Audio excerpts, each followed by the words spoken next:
ಅತ್ಯಾಚಾರ ಖಂಡಿಸಿ ಮಾನ್ವಿಯಲ್ಲಿ ಪ್ರತಿಭಟನೆಯನ್ನ ಮಾಡಲಾಗುತ್ತಿದೆ. ರಾಜ್ಯ ಹೆದ್ದಾರಿ ಬಂದ್ ಮಾಡಿ ಪ್ರಗತಿಪರ ಸಂಘಟನೆಯಿಂದ ಪ್ರತಿಭಟನೆ ನಡೆಸಲಾಗುತ್ತದೆ. ಇನ್ನು ಶಾಲಾ ಕಾಲೇಜು ವಿದ್ಯಾರ್ಥಿಗಳಿಂದ ಪ್ರತಿಭಟನೆ ನಡೆಸಲಾಗುತ್ತದೆ. ಪೋತ್ನಾಳ್ ಗ್ರಾಮದ ವಿದ್ಯಾಭಾರತಿ ಶಾಲೆಯ ಪರವಾನಗಿ ರದ್ದತಿಗೆ ಆಗ್ರಹ ಮಾಡಿತು. ಮುದ್ದನಗುಂಡಿ ಗ್ರಾಮದ ಶಿವನಗೌಡಗೆ ಗಲ್ಲು ಶಿಕ್ಷೆ ವಿಧಿಸಲು ಆಗ್ರಹ.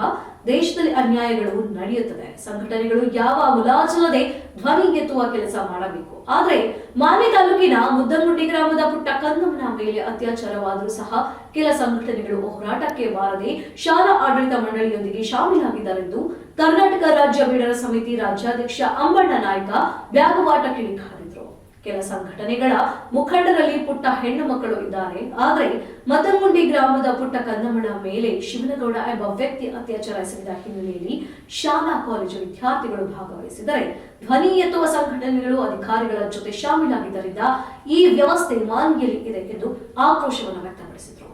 ಮಾನ್ವಿಯಲ್ಲಿ ಕೆಲ ಸಂಘಟನೆಗಳ ಮುಖಂಡರು ನಾನು ಅಧಿಕಾರಿಗಳನ್ನ ತಂದು ಹಾಕಿದ್ದೇನೆಂದು ಹೇಳುತ್ತಾ ಭ್ರಷ್ಟ ಕೆಲಸಗಳನ್ನ ಮಾಡುತ್ತಿದ್ದಾರೆ.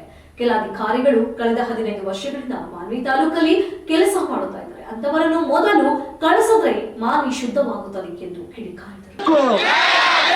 ಅಪ್ರಾಪ್ತ ಬಾಲಕಿ ಮೇಲೆ ಅತ್ಯಾಚಾರ ಮಾಡಿರುವ ಪಾಪಿಗಳಿಗೆ ಗಲ್ಲು ಶಿಕ್ಷೆ ಆಗಲೇಬೇಕು.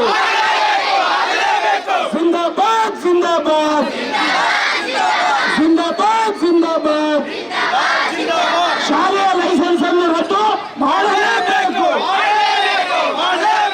ಪಾಪಿಗಳಿಗೆ ಗಲ್ಲು ಶಿಕ್ಷೆ ಆಗಲೇಬೇಕು. ಶಾಲೆಯ ಆಡಳಿತ ಮಂಡಳಿಯನ್ನು ಗಡಿಪಾರು ಮಾಡಲೇಬೇಕು. ಈಗ ಇದೇ ವಿಷಯವನ್ನು ಉದ್ದೇಶಿಸಿ ಸಹೋದರಿಯವರು ಒಂದೆರಡು ನುಡಿಯನ್ನು ಮಾತಾಡಬೇಕಂತ ಕೇಳ್ಕೊಳ್ತೀನಿ.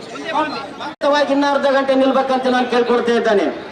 ಇದರಲ್ಲಿ ಖಾಸಗಿ ಶಾಲೆಯಲ್ಲಿ ಆಗಿರ್ತಕ್ಕಂಥ ಈ ಒಂದು ಘಟನೆಗೆ ಈ ಸಮಾಜದಲ್ಲಿರ್ತಕ್ಕಂಥ ಕೆಲವು ಸಂಘಟನೆಗಳು ಕಾರಣ ಅಂತ ನಾನು ಇವತ್ತು ಹೇಳ್ತಾ ಇದ್ದೆ. ನಾನು ಒಂದು ಸಂಘಟನೆಯ ರಾಜ್ಯಾಧ್ಯಕ್ಷ, ಅದಕ್ಕೂ ಒಂದು 20% ಸಂಘಟನೆಗಳು ಸಾಕ್ಷಿ ಇದರಲ್ಲಿ ಶಾಮೀಲಾಗಿದೆ ಅಂತ ನಾನು ಈ ಒಂದು ಸಂದರ್ಭದಲ್ಲಿ ಹೇಳ್ತೇನೆ. ಅದು ಹೆಂಗೆ ಕಾರಣ ಅಂದ್ರೆ ಈ ತಾಲೂಕಿನಲ್ಲಿ ಬೇರು ಬಿಟ್ಟಿರ್ತಕ್ಕಂಥ ಕೆಲವು ಸರ್ಕಾರ ಅಧಿಕಾರಿಗಳನ್ನ ನಾನ್ ತಗೊಂಬಂದು ಹಾಕಿದ್ದೀನಿ ಅಂತ ನಮ್ಮತ್ತ ಭ್ರಷ್ಟ ನೀಚ ನಾನಿವತ್ತು ನೇರವಾಗಿ ಹೇಳ್ತಾ ಇದ್ದೀನಿ. ಕೆಲವು ಸಂಘಟನೆಗಳು ಯಾರಂತ ಹೆಸರು ಹೇಳಂಗಿಲ್ಲ, ನನ್ನ ಸೇರಿಸ್ಕೊಂಡಿದ್ರಾಗೆ ನಾನು ಕರ್ಕೊಂಡು ಬಂದು ಹಾಕಿದ್ದೀನಿ. ನನಗೆ ರಾಜಕೀಯ ವ್ಯಕ್ತಿಗಳು ಪರಿಚಯ ಇದ್ದಾರೆ ಅಂತ ಕರ್ಕೊಂಡ್ಬಂದು ಹಾಕಿ ಅವ್ರು ಮಾಡ್ತಕ್ಕಂಥ ಏನು ಮಾಡಂಗಿಲ್ಲ. ಅಲ್ಲಿ ಅವರು ಸಾಮ್ರಾಜ್ಯವನ್ನು ಸ್ಥಾಪಿಸಿಕೊಂಡಿದ್ದಾರೆ. ಬಂಧುಗಳೇ, 10 ವರ್ಷ 12 ವರ್ಷ 15 ವರ್ಷ ಸಹ ಕೆಲಸ ಮಾಡತಕ್ಕಂಥ ಅಧಿಕಾರಿಗಳು ನಮ್ಮ ಮಾನ್ವಿ ತಾಲೂಕಿನಲ್ಲಿ ಬೀಡು ಬಿಟ್ಟಿದ್ದೇವೆ. ಬಂಧುಗಳೇ, ಅವರು ಸಾಮ್ರಾಜ್ಯನ ಸೃಷ್ಟಿ ಮಾಡಿಕೊಂಡಿದ್ದಾರ.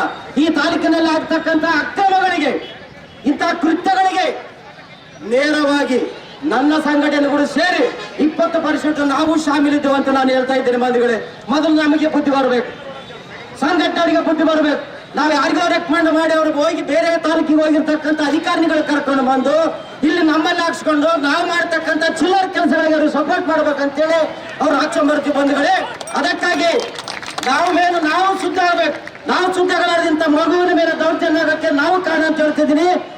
ಇಲ್ಲಿ ತಾಲೂಕಿನಲ್ಲಿ 15 ವರ್ಷ ಕೆಲಸ ಮಾಡತಕ್ಕಂಥ ಕೆಲವು ಅಧಿಕಾರಿಗಳಿದ್ದೇವೆ.